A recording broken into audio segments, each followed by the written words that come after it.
रहीम। अस्सलाम वालेकुम नाज़रीन, इंसान के जितने भी अज़ा हैं बहुत कीमती हैं।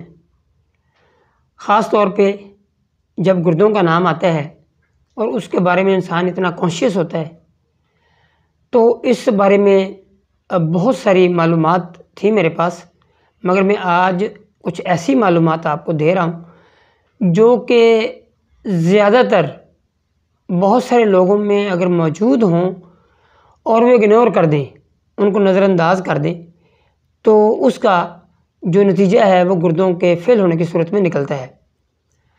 वो जैसे कहते हैं कि स्टिच इन टाइम सेव्स 9। अगर हम बर वक्त इन अलामात को नोट करें और उसके मुताबिक उसको मेंटेन करने की कोशिश करें, तो कम से कम हम गुर्दों की बीमारियों से ज़रूर महफूज रह सकते हैं।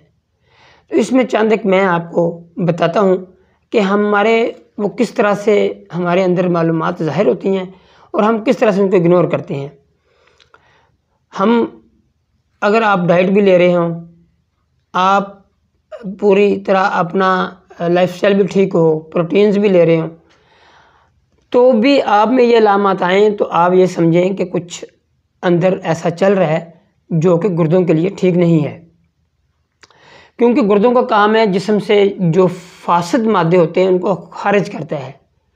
गुर्दों ने जब वो फासिद मादे खारिज नहीं होते तो बहुत सारे ऐसे मामलात हमारे जिस्म के अंदर या ऐसी चीज़ें नमूदार होती हैं, या ऐसी हमारा जो बॉडी है उसमें ऐसी कोई थोड़ी सिम्टम आना शुरू हो जाती हैं जिसकी वजह से हम असेस कर सकते हैं या अंदाज़ा कर सकते हैं कि हमें गुर्दों का चेकअप कराना चाहिए।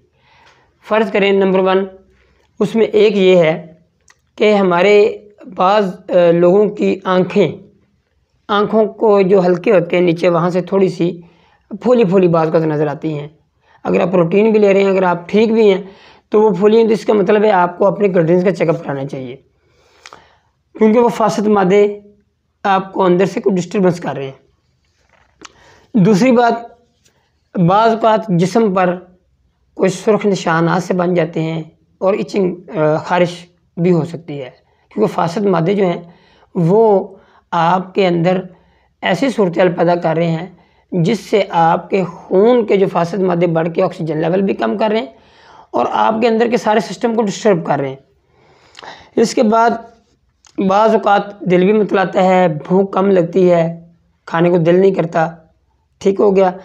इसके बाद बाज़ औक़ात मुँह का जायका भी ख़राब रहता है, आपको आम जो चीज़ें हैं उनका जायका थोड़ा सा मुख्तलिफ लगता है, ये भी एक अलामत है।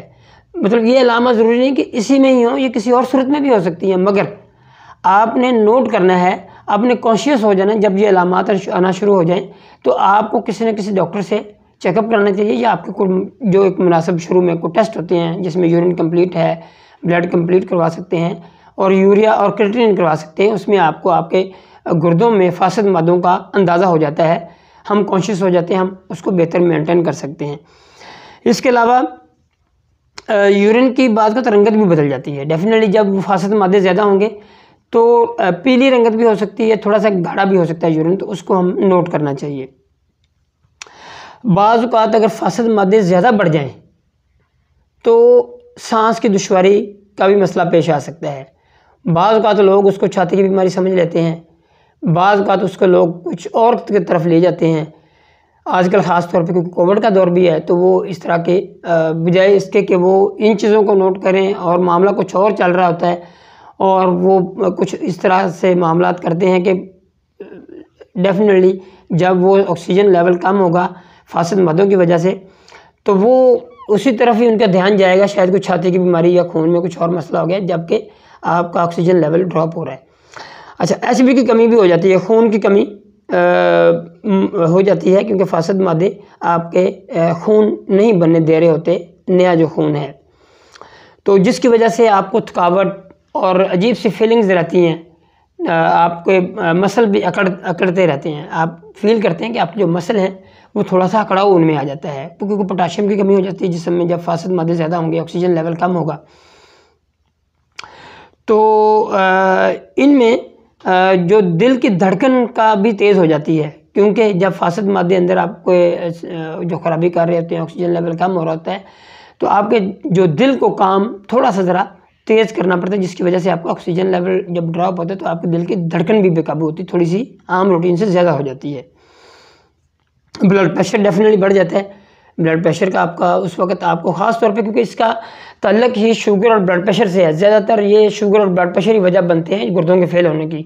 और भी वजूहात हैं, मगर ज़्यादातर जो वजूहात हैं उनमें से शुगर और ब्लड प्रेशर के पेशेंट्स को, बल्कि ख़ास तौर पे उन लोगों को ज़्यादा नोट करना चाहिए जिनको ये 2 बीमारियाँ हैं या इनमें से कोई एक है।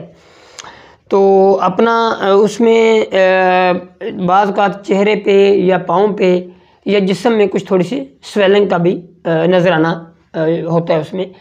तो कोशिश करें कि ऐसी अलामत अगर नज़र आएँ तो फ़ौरी तौर पे अपना टेस्ट करवाएं और अपने डॉक्टर से मिलें, ताकि आप कोई ऐसी तरफ न चले जाएं जिसमें किडनी फेलियर की तरफ आप जा रहे हों। उसकी वजह यह है कि आजकल किडनी ट्रांसप्लांट या डायलिसिस कराना ये बहुत सारे मुश्किल मामलात हो चुके हैं। ना तो हम अपना जल्दी ऐसे, अल्लाह माफ़ करे, हम किसी ऐसी बीमारी में मुब्तला हो जाए कि किडनी में गुर्दे वाश कराने पड़े, वो भी एक मुश्किल। और ट्रांसप्लांट तो अब आजकल बहुत मुश्किल हो गया है। उसकी वजह कि आजकल जो ह्यूमन ऑर्गन अथॉरिटी है वो तब तक गुर्दा चेंज नहीं करने देती जब तक ये कंफर्म ना हो जाए कि गुर्दा देने और लेने वाला दोनों आपस में ब्लड रिलेशन में है। और बहुत सारे टेस्ट हैं और फिर सारी ज़िंदगी दवाइयाँ खानी पड़ती हैं। बेहतर ये कि आप इन अलामात अगर नज़र आएँ तो फ़ौरी तौर पर रिस्पॉन्स करें और अपने डॉक्टर से रजू करें। आपका बहुत बहुत शुक्रिया।